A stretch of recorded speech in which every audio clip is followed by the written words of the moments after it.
সুপ্রিয় শিক্ষার্থী বন্ধুরা, আশা করি তোমরা নিশ্চয়ই ভালো আছো। অনলাইন এডুকেশন ফর বাংলাদেশ এই চ্যানেলের পক্ষ থেকে সবাইকে শুভেচ্ছা ও অভিনন্দন জানিয়ে আজ আমি অষ্টম শ্রেণীর 4.1 অনুশীলন নিয়ে আলোচনা করব। আজ আমি তোমাদেরকে 4.1 অনুশীলনীর 3 নং যে অঙ্ক দেওয়া আছে, সূত্র প্রয়োগ করে গুণফল নির্ণয় করো, এই অঙ্কগুলোর কিছু সমাধান দেখাবো। চলো দেখে নিয়ে যাক কোন অঙ্কগুলো আমরা সমাধান করে আজ দেখাবো। আজ অঙ্কগুলো করে দেখাবো 3 নম্বরের বর্গের যা সমাধান আজ দেখবো। কিন্তু অঙ্কগুলো দেখার আগে কিছু বলে নেওয়া উচিত যে ইউটিউবে একটা ভিডিও যখন আপলোড করা হয়, সেই ভিডিওতে যদি কখনো ভুল থাকে এডিটিংয়ে বা কথায় বা আদার্স অন্য সাইড যদি কোনো যোগ বিয়োগ অথবা যে কোনো বিষয়ে যদি ভুল থাকে, এই ভুলগুলো শুধরাতে গেলে সাধারণত ভিডিওটি ডিলিট করতে হয় বা ভিডিওটি রিমুভ করা লাগে। সো ইউটিউব এমনই একটা চ্যানেল বা এমনই একটা প্ল্যাটফর্ম যে জায়গায় একটা ভিডিও আপলোড করার পর সেখান থেকে আর ডিলিট করা যায় না। যখন ডিলিট করা না যায় তখন এই যে ভুলগুলো হয়েছে বা ভুল যদি থাকে, এই ভুলগুলো কিভাবে এর সমাধান করা যায়, এর সমাধান একমাত্র আপনারাই পারেন এবং আমি সবাই মিলে সহযোগিতায় এই ভুলগুলো সমাধান করা যায়। কিভাবে? একটা ভিডিওতে যখন আপলোড করার পর দেখি এডিটিংয়ে ভুল অথবা কোনো ক্যালকুলেশন যোগ বিয়োগে ভুল আছে, আদার সাইড কোনো ভুল থাকলে এই ভুলগুলো শুধরাতে গেলে সাধারণত ভিডিওতে একটা ডিসক্রিপশন বক্স থাকে, সেই বক্সে এর সমাধানটা দেয়া যায় বা সমাধানটা সুন্দরভাবে করে দেয়া যায়। এই যে আমি যে ভিডিওগুলো করি তোমাদের একটু হলেও উপকারে আসবে, সে কারণেই আমি ভিডিওগুলো করি, এটা আমার কোনো স্বার্থে না। সো ভিডিওটি যদি ভালো লাগে তাহলে লাইক দিবেন, আর যদি ভালো লেগেই থাকে তাহলে কমেন্ট বক্সে জানাবেন যে ভালো লেগেছে, আর যদি মন্দ লাগে তাহলেও বলবেন যে না আসলে মন্দ লেগেছে। যদি ভালো লাগা মন্দ লাগা এ দুটো নিয়েই আমাদের পথ চলা। সো ভালো লাগলেও বলবেন এবং মন্দ লাগলেও বলবেন, আমি দুটোই অ্যাকসেপ্ট করব, সমস্যা নেই। যে যে কী কারণে মন্দ লাগেছে বা কী কারণে ভালো লাগেনি সেই কারণগুলো আমি পরবর্তীতে খুঁজে বের করব। এই ভুলগুলো ভিডিওর মধ্যে যেন না আসে সেই বিষয়টা আমি যথাযথভাবে লক্ষ্য রাখব। যে সবাই তাহলে ভালো থাকবেন। আজ আমার এই নবম পর্বে চলো আমরা যে অঙ্কগুলো সাজিয়েছি এই অঙ্কগুলোর সমাধান সবাই মিলে একটু দেখে আসি। 3 নম্বরে বলছে সূত্র প্রয়োগ করে গুণফল নির্ণয় করো। সো 3-এর বর্গের যাতে বলেছে a square plus B square a square minus B square a4 plus b4 এর গুণফল নির্ণয় করো। এর গুণফল নির্ণয় করতে হলে পূর্বের পর্বগুলো আগে দেখে আসতে হবে। যেহেতু পূর্বের অঙ্কগুলো যখন না দেখবা তখন পরবর্তী অঙ্কগুলো পারবা না। সো শুধু বকাবকিই হবে, সাধারণত বুঝবা না যে আসলে এই অঙ্ক এটা কোথা থেকে আসলো, ওই জিনিসটা কোথা থেকে আসলো।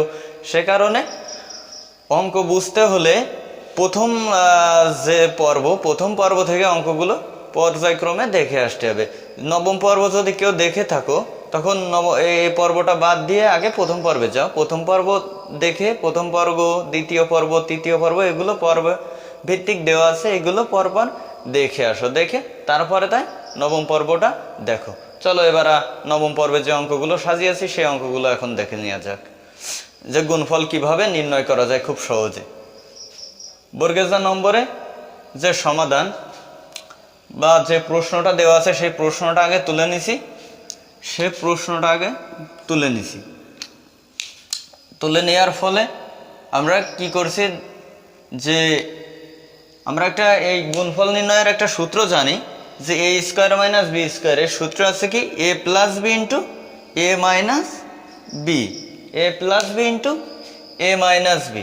তাহলে এ plus B into A minus B এর সূত্র এ স্কোয়ার মাইনাস বি স্কোয়ার, মানে বাম পক্ষ সমান ডান পক্ষ আর ডান পক্ষ সমান বাম পক্ষ, একই জিনিস। তাহলে আমরা দেখি যে এ square plus B square R A square minus B square, A square A R B square মানে বি, এ স্কোয়ার মানে এ, বি স্কোয়ার মানে বি, এ স্কোয়ার মানে এ, বি স্কোয়ার মানে বি। তাহলে কি হলো, এ স্কোয়ার মানে যদি এ হয় তাহলে এ স্কোয়ার, এ স্কোয়ার যদি এ হয় তাহলে কি হলো এ প্লাস বি, যেহেতু বি স্কোয়ার বি, তাহলে এ স্কোয়ার মানে এ প্লাস বি ইন্টু এ স্কোয়ার মানে এ মাইনাস বি স্কোয়ার মানে বি। আমি তাও দেখাই দিই যে এ স্কোয়ার মানে এ plus B A minus B. তাহলে কি হলো এ plus B into A minus B. এর সূত্র কি জানি আমরা এ স্কোয়ার মাইনাস বি স্কোয়ার। তাহলে এ স্কোয়ার মানে কোনটা হবে, এ মানে আমরা কোনটা জানি, মানে আমরা এ স্কোয়ার জানি, এ মানে আমরা এ স্কোয়ার জানি, এ মানে আমরা এ স্কোয়ার জানি। তাহলে এ স্কোয়ার, এবার এ স্কোয়ার যে A plus B into A minus B এর সূত্র আছে কি জানি A square minus B square. এ মানে কোনটা, এ মানে এ স্কোয়ার। এবার এ স্কোয়ার যদি লিখতে হয় তাহলে এ স্কোয়ারের পরে স্কোয়ার, এ স্কোয়ার এই মাইনাস সূত্রের মাইনাস বি স্কোয়ার। তোমরাই বলো বি স্কোয়ার কি, বি স্কোয়ার মানে এই বি স্কোয়ার যেটা দেওয়া আছে এটাই বি, আর বি স্কোয়ারের পরে স্কোয়ার দিলে এটাই হবে বি স্কোয়ার। তাহলে A square minus B square, আর এই রাশিটা যা আছে তাই। তাহলে প্রথম রাশি থেকে দ্বিতীয় রাশির পরিবর্তন শুধু এ plus B into A minus B এই অনুযায়ী সূত্র বসিয়েছি। এবার এর পরের লাইন দেখি বা পরের রাশিটা দেখি যে কি পরিবর্তন। তাহলে এই যে এটা গুণ আকার আছে এ 2 আর 2 গুণ করলে 4, এই মাইনাস এই বি 2 আর 2 গুণ করলে 4। তাহলে এই রাশি থেকে এই রাশি পরিবর্তন কি হলো a4 মাইনাস b4, আর এখানে আছে a4 প্লাস b4। এবার দেখি আমরা একটা প্লাস একটা মাইনাস, আর রাশি যদি এ আর বি ঠিক থাকে তাহলে এটা এ স্কোয়ার মাইনাস বি স্কোয়ারে পড়ে। তাহলে a4 এটা মানে এ, b4 এটা মানে বি, a4 এটা মানে এ, b4 এটা মানে বি। তাহলে A minus B into A plus B সূত্র একই, যে A plus B into A minus B এর সূত্র আছে কি জানি A square minus B square.